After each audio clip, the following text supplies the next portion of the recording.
Okay, GANGI, mimi naitwa Janja. Karibu sana. Na leo niko na my brother ambaye anafanya muziki wa injili ama wanaita gospel.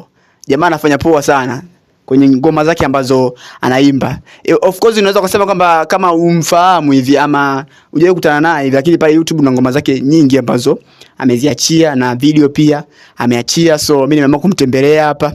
Yupo studio sehemu ambayo anaweza kapika mziki wake wa gospel alafu akawaletea wasikilizaji ambao wanapenda mziki wa gospel. Inakuwaje brother? Safi. Bwana Yesu asifiwe. Amina sana.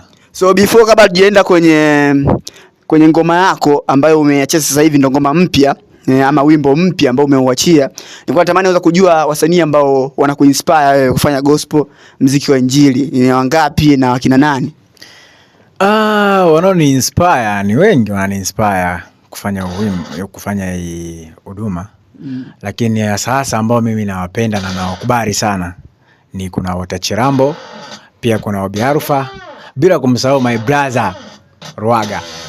Joel Ruaga, noma kabisa. Sasa kuna kazi yako ya mwisho ambayo inaitwa Dunia.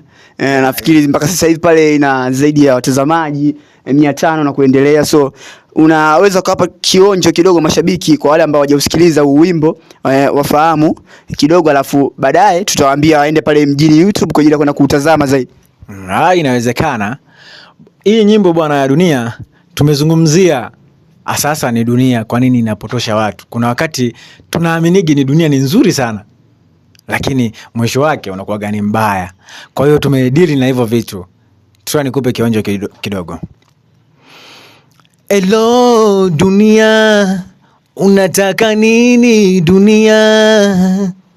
Hello dunia, unatuangamiza. Hello dunia, unataka nini dunia? Hello dunia, unatumaliza.